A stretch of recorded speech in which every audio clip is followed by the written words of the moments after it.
Bonjour à toutes et à tous. Bonjour chers enfants de Dieu et bienvenue dans cette nouvelle capsule. Aujourd'hui, nous allons parler autour d'un nouveau sujet intitulé Les aujourd'hui de la naissance de Christ. Pourquoi ce sujet? Parce qu'il y a de ceux-là qui pensent que Christ est né, ça fait plus de 2000 ans. C'est une connaissance épistémologique qui ne peut pas être considérée si on veut parler de la permanence de la parole de Dieu parmi nous. Et donc, concernant ce sujet, aujourd'hui de la naissance de Christ, nous allons tourner autour des 5 points qui vont nous permettre de pouvoir découvrir la révélation sur aujourd'hui de la naissance de Christ. Et le premier point, nous allons parler de son père. Deuxième point, on va parler de sa mère. Troisième point, sa conception. Comment la mère va concevoir son fils.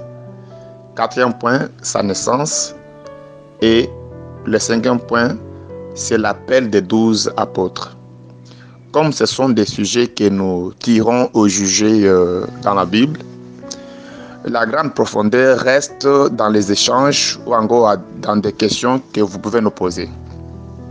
Sans plus tarder, nous commençons par le point 1 qui consiste à pouvoir découvrir le Père de Christ.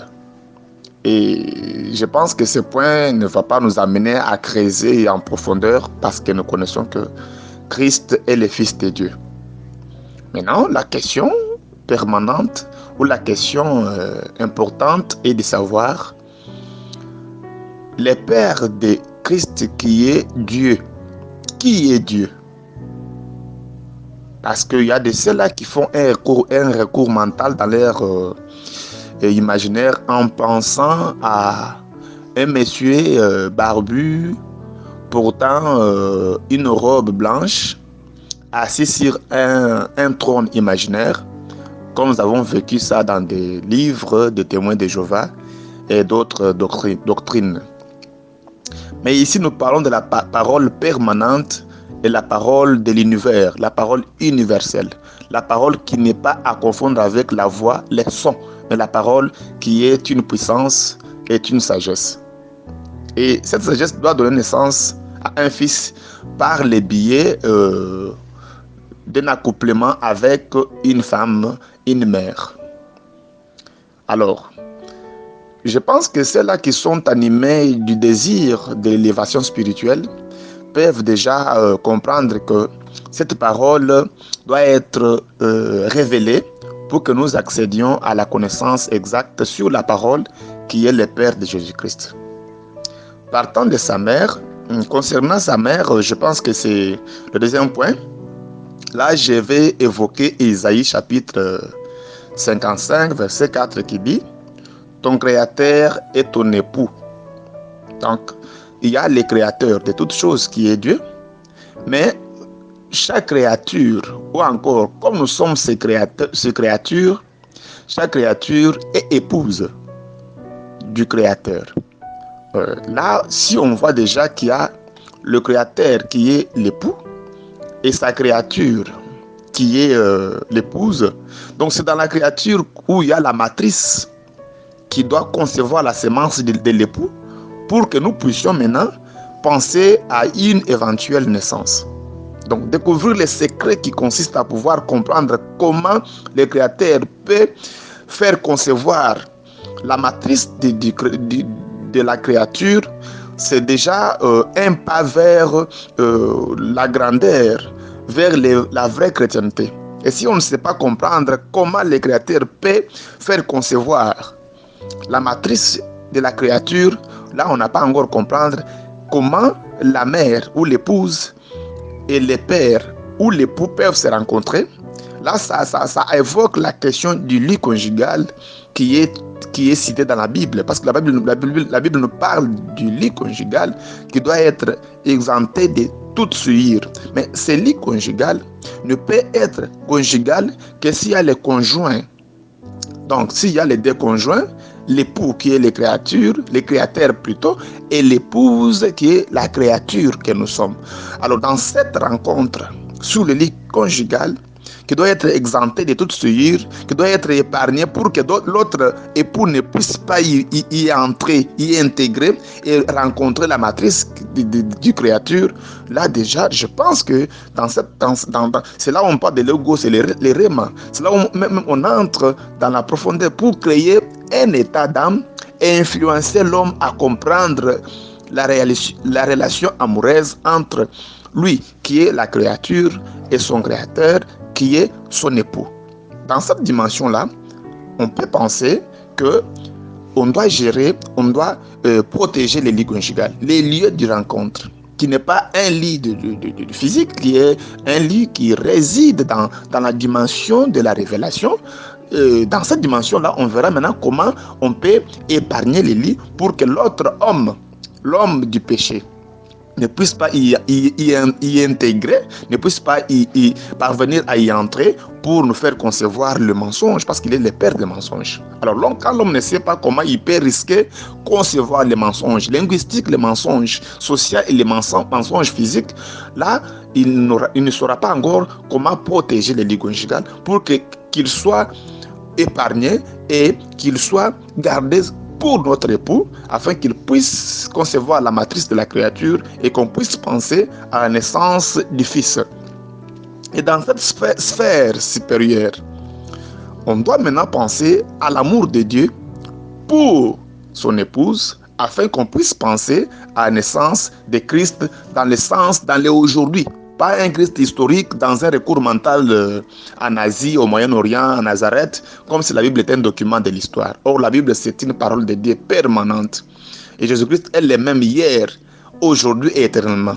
Hier, il était né par une femme. Aujourd'hui, c'est une femme qui doit mettre au monde ce Fils qui est le Sauveur. Et pourquoi je dis ça? Je dis ça parce que le troisième point que j'évoque directement avec Galates 4, 19 nous dit: mes enfants pour qui j'éprouve encore les douleurs de l'enfantement, jusqu'à ce que Christ soit formé en vous.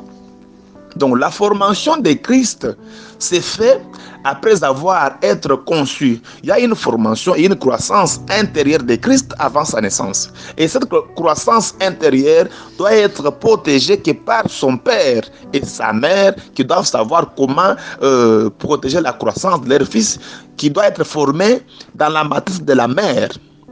C'est pourquoi ici, Jésus dit: toute personne qui fait la volonté de mon Père est ma mère. Donc, quand Matthieu dit que toute personne qui fait la volonté de Dieu est la mère de Jésus, donc aujourd'hui, si tu fais la volonté de Dieu, tu es considéré à la juste valeur comme la mère de Jésus. Alors, si on commence à creuser les Écritures d'une manière à pouvoir découvrir notre identité intrinsèque, notre identité intérieure comme la mère, il faut d'abord apprendre qu'est-ce qu'est la volonté de Dieu. Il ne faut pas spéculer, il faut maîtriser, poser des questions. Qu'est-ce qu'on appelle la volonté de Dieu? Ne créez pas des choses dans votre tête. Cherchez à comprendre qu'est-ce que la volonté de Dieu. Parce qu'une fois que vous atteignez la volonté de Dieu, vous commencez à prendre la dimension et l'identité de la mère, épouse de Christ, de Dieu, pour que vous puissiez commencer à concevoir Christ dans votre matrice intérieure et Christ soit formé en vous. Et cette formation va amener la croissance intérieure jusqu'à ce que la grossesse va atteindre son âge mature et qu'on puisse arriver à un stade de la naissance de Christ dans son sens, dans le aujourd'hui. Donc dans ce troisième point, j'insiste en disant que la formation de Christ se fait sur le lit, d'abord par l'entremise de la rencontre sur le lit conjugal. Une fois que le lit conjugal est épargné de toute souillure et de toute personne qui peut venir en termes de le père des mensonges, déjà on commence à accéder à une dimension de l'ouverture de l'homme vers son créateur. Et dans cette dimension-là, le Christ doit être formé maintenant en vous, dans ce troisième point. Et cette conception et cette formation et cette croissance de Christ en nous permettra de pouvoir maintenant comprendre comment c'est Christ qui est le sauveur peut passer à une naissance dans une dimension où on parle que Christ est né dans les mangeoires des brebis. Donc, il faut maintenant trouver là où les brebis mangent. Et c'est pourquoi Jésus dit à Pierre, Simon Pierre, paie mes brebis. Alors si les brebis intérieures n'ont pas trouvé là où ils peuvent se rencontrer pour manger, ça sera difficile à la mère ou encore à l'épouse de son époux qui est le Créateur à mettre au monde les fils. Parce que le fils est né que là où il y a les mangeoires des brebis, là où les brebis mangent. Et c'est cette dimension où les brebis mangent qui peut nous amener à comprendre l'amour de Dieu. C'est pourquoi je dis là-haut que toute personne qui est animée du désir de l'élévation spirituelle doit comprendre où se trouvent les mangeoires, où se trouvent les brebis, parce que c'est autour de ces brebis-là, en gros, autour de ces mangeoires-là, que le Fils peut avoir sa naissance et la capacité d'accéder à la compréhension de cet espace où les brebis mangent doit nous interpeller pour que nous puissions entrer dans cette révélation et comprendre aujourd'hui de la naissance de Christ. Donc, la naissance de Christ se fait dans cette sphère-là, dans cette dimension-là. Alors, si vous priez, si vous êtes partisan d'une église et on ne vous amène pas à comprendre comment Christ peut naître aujourd'hui, en tout cas, ce sera pratiquement impossible. Parce que l'amour de Dieu, c'est arriver à faire concevoir son épouse, qui est sa créature, les fils. Et chercher aussi à pouvoir protéger cette grossesse jusqu'à ce que le fils soit né. Parce qu'on dit, un enfant nous est né, un fils nous est donné. Donc, à partir de la naissance du fils, à partir de cela, on comprend maintenant l'amour de Dieu parce que nous devenons mères. On dit que la femme sera sauvée à cause de sa maternité.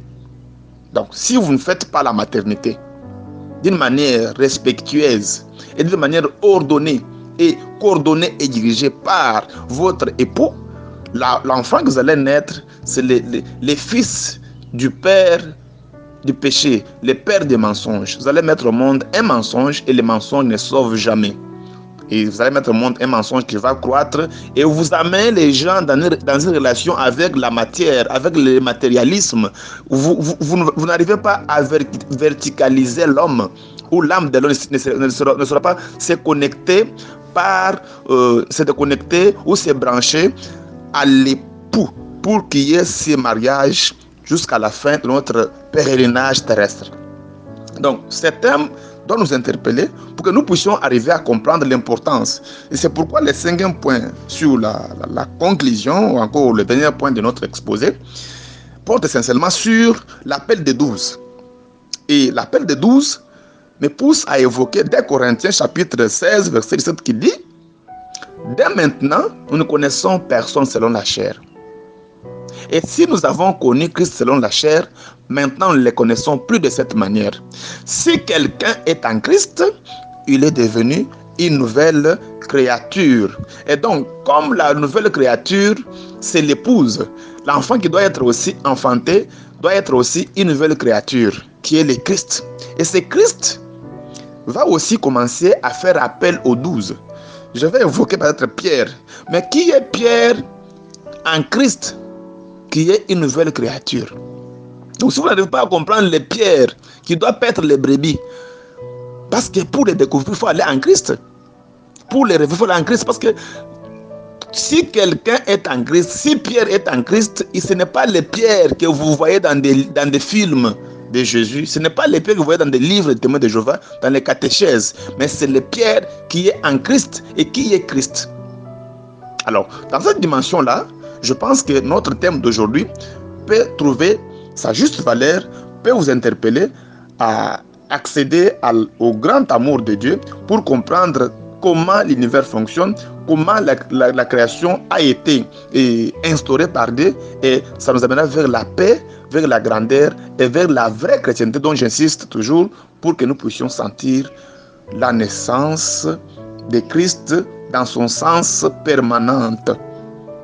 Dans son sens permanent. La naissance de Christ dans son sens, dans son aujourd'hui. Dans son sens qui n'est pas celui du commun des mortels, mais dans son sens qui est au-delà de la connaissance scientifique, mais qui est dans la révélation de la parole spirituelle qui nous interpelle à ce que nous puissions maîtriser la naissance de Christ dans notre quotidien. Merci pour votre attention. Prochainement, nous allons parler de notre sujet. Pour aujourd'hui, nous en sommes là à la fin. C'est votre serviteur, Eugène Mbamamutoka, le Masoro de l'EJC. Je vous remercie. Ciao.